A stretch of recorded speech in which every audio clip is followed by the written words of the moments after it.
Varanasi tour এখানেই শেষ হলো। পরবর্তী গন্তব্য হচ্ছে অযোধ্যা। আমাদের ট্রেন সকাল 11:15 ফারাক্কা এক্সপ্রেস আছে। তো ফারাক্কা এক্সপ্রেস করে আমরা যাব হচ্ছে অযোধ্যা ধাম স্টেশনে নামবো। আর সেখানে টাইম আমাদের হচ্ছে 3:06। তো আমরা এই মুহূর্তে বারাণসী স্টেশন থেকে রওনা দিয়েছি। এখন বাজে হচ্ছে সকাল 9:30। তো মোটামুটি আধ ঘন্টা লাগে না স্টেশনে যেতে, 10-15 মিনিট। তাও একটু আগে বেরিয়ে যাওয়া ভালো, যেহেতু ট্রেনের ব্যাপার। তো এখন বারাণসী জংশনে বসে আছি। ট্রেনের টাইম হচ্ছে 11:15। তো এখনো অ্যানাউন্সমেন্ট কিছু হয়নি, বসে আছি এখন।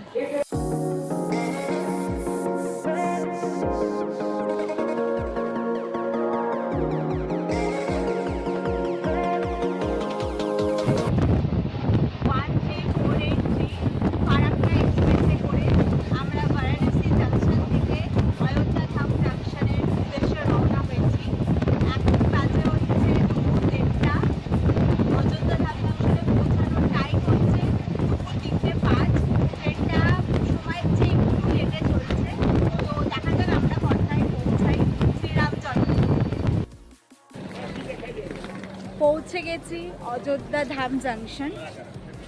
এবার এখান থেকে এখন স্টেশন দিয়ে হাঁটছি। হেঁটে লেফট হ্যান্ডে দিয়ে বেরোতে হবে আমাদেরকে। তো এখন আমরা যাচ্ছি স্টেশনের মধ্যে দিয়ে। এটা হচ্ছে স্টেশন, এটা স্টেশনটা প্ল্যাটফর্মের দিকটা। ভেতরে পৌঁছে আমি আবার ভেতরের দিকটা দেখাচ্ছি।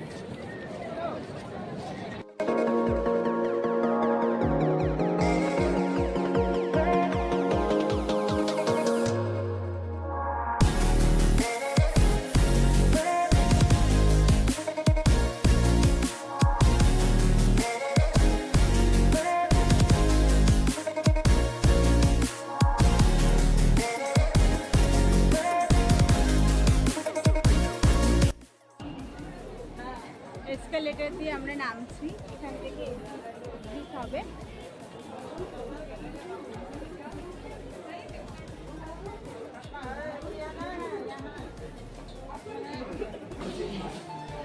আমরা অযোধ্যাধাম স্টেশন থেকে এখন বেরোচ্ছি। এটা হচ্ছে এক্সিট, এখান দিয়ে আমরা বেরোচ্ছি। প্রচণ্ড ভিড়, এখনো কিন্তু ভিড় এক ফোঁটাও কমে।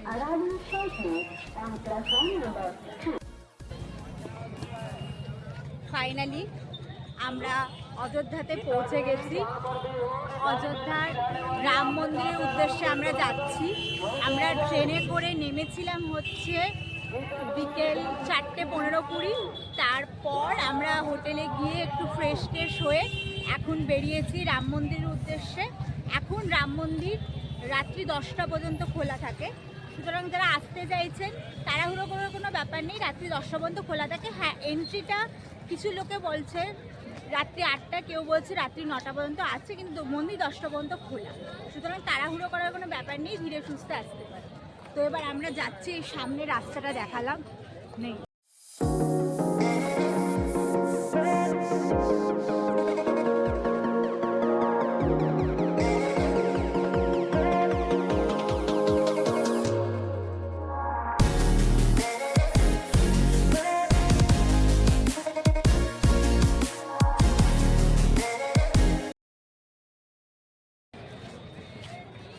ফাইনালি আমরা রাম মন্দিরের উদ্দেশ্যে রওনা দিচ্ছি। আমাদের সাথে যেহেতু আমার ডিম্বা আছে, যেহেতু হার্টের একটু পায়ের প্রবলেমের জন্য যেতে পারবে না, তাই হুইল চেয়ারের ব্যবস্থা আছে। হুইল চেয়ারের সাথে আপনার একজন হেল্পার যাবে, 150 করে লাগছে, এবং ওনার সাথে একজন যেতে পারে। ওরা এই যে লাইনটা দিয়ে হবে সেটা স্পেশাল লাইন, ভিআইপি লাইন। তো হুইল চেয়ার যিনি নিয়ে যাবেন তার সাথে পরিবারের একজন অ্যালাউ আছে। তো মা গেছে, আর আমি, বাবা, রূপম, আমরা 3 জন রাম মন্দিরের উদ্দেশ্যে রওনা দিলাম। চারপাশটা শুধু দেখাচ্ছি। সকালের রাম মন্দির একরকম, এখন বিকেলের রাম মন্দির, চারপাশে এত সুন্দর আলো, খুব সুন্দর।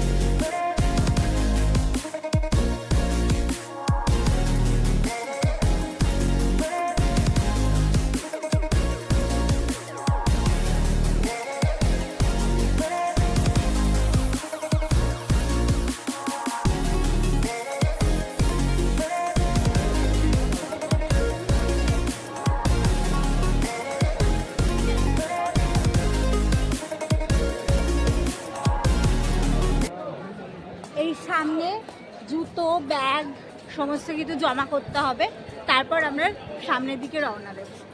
তো আমরা এখন যাচ্ছি রামলালার দিকে পৌঁছতে পারবো। পবিত্র রামলালার পবিত্র জন্মভূমির দিকে আমরা ধীরে ধীরে এগোচ্ছি। এখানে সমস্ত কিছু জমা হবে।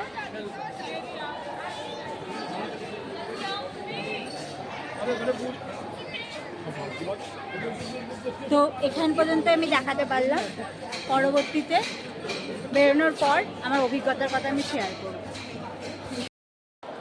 আগের একটু ভুল হয়েছে, ওটা ওখানে চেকিং হলো লকারটার সামনে, তো আমরা এখন লকারের দিকে যাচ্ছি। এই যে সামনের দিকে হচ্ছে লকার, তো এখানে জুতো ফোন ব্যাগ যা যা আছে সেগুলো আমরা জমা দেব, দিয়ে তারপরে জুতো রাখা হয়ে গেছে। এবার ওই পাশে যে লকারগুলো দেখছি ওখানে ব্যাগ ফোন এগুলো সব রাখবো। তো এখন যাচ্ছি ওইদিকে লকারের উদ্দেশ্যে।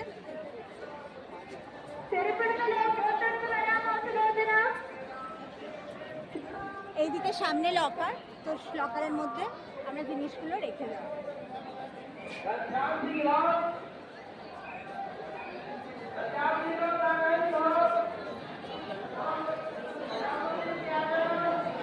সামনে লকার, এখানে রাখবো, এখানে জিনিসগুলো রাখবো।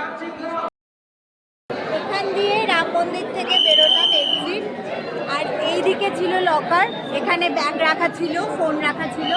তো ব্যাগ আর ফোন সমস্ত কিছু নিয়ে এবার আমরা বাইরের দিকে বেরোচ্ছি। তার আগে হ্যাঁ, ব্যাগটা এখান থেকে নিয়েছি, যেদিকে ব্যাগ দেবেন তার অপোজিট দিক দিয়ে ব্যাগটা পাবেন। লকারের চাবিটা সাবধানে রাখতে হবে। আর ব্যাগটা নেওয়া হয়ে গেছে, এবার আমরা জুতোর দিকে যাব, জুতোটা কালেক্ট করব। এই সামনের দিকে ব্যাগটা কালেক্ট হয়ে গেছে, সামনের দিকেই যাচ্ছে, জুতোটা কালেক্ট করব, তারপরে বেরোব।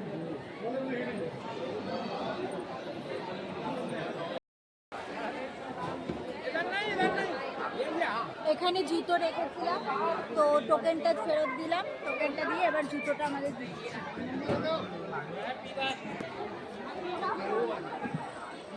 জুতোটা ফেরত দিচ্ছি, টোকেনটা দিলাম।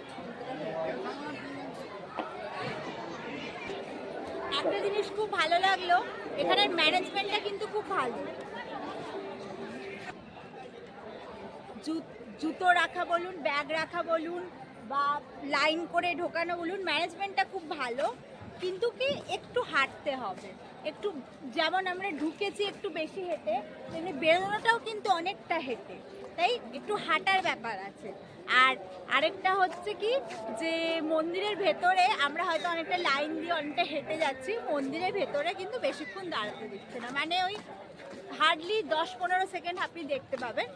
তা যাই হোক, কিন্তু মন্দিরের কারুকার্য অসাধারণ। মন্দির এখনো পর্যন্ত কমপ্লিট হয়নি, আমি যা দেখলাম কিছুটা পোর্শন কমপ্লিট হয়েছে, পেছনের পোর্শনে এখনো পুরো কাজ চলছে, এবং নিচে প্রচুর স্ল্যাব জাতীয় মার্বেল জাতীয় পাতা এবং তার উপরে ডিজাইন হচ্ছে। তো সেগুলোও দেখলাম। সত্যি যারা বানিয়েছে, যে আর্টিস্টরা খুব সুন্দর বানিয়েছে এবং খুবই ভালো লাগছে। এই সামনে হচ্ছে এক্সিট গেট, এখন আমরা বেরোচ্ছি এক্সিট গেট দিয়ে। এইদিকেও কিন্তু কাজ হচ্ছে, চারপাশে কাজ হচ্ছে,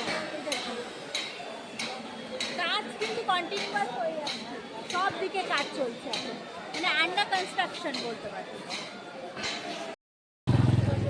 রামলালার দর্শন কমপ্লিট হলো, আমরা এবার বেরিয়ে চলে এসেছি রাম মন্দির থেকে। আমাদের যে হোটেলের পথ, সেই হোটেলের পথে আমরা রওনা দিয়েছি। অসাধারণ লাগলো দর্শনে, এবং এত সূক্ষ্ম নিখুঁত কাজ, সত্যি খুব সুন্দর খুব সুন্দর।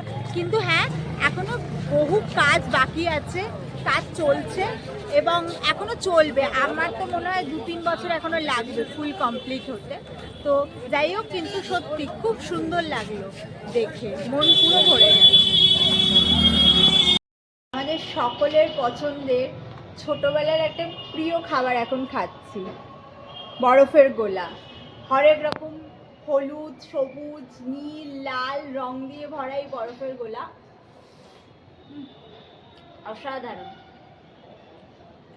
এই রাত্রিবেলা অযোধ্যাতে বসে রাম মন্দিরের সামনে বরফের গোলা খাচ্ছি। দারুণ। রাম মন্দির দেখার পরেই বরফের গোলাটা খাচ্ছি তো আনন্দটা যেন দ্বিগুণ হয়ে গেল।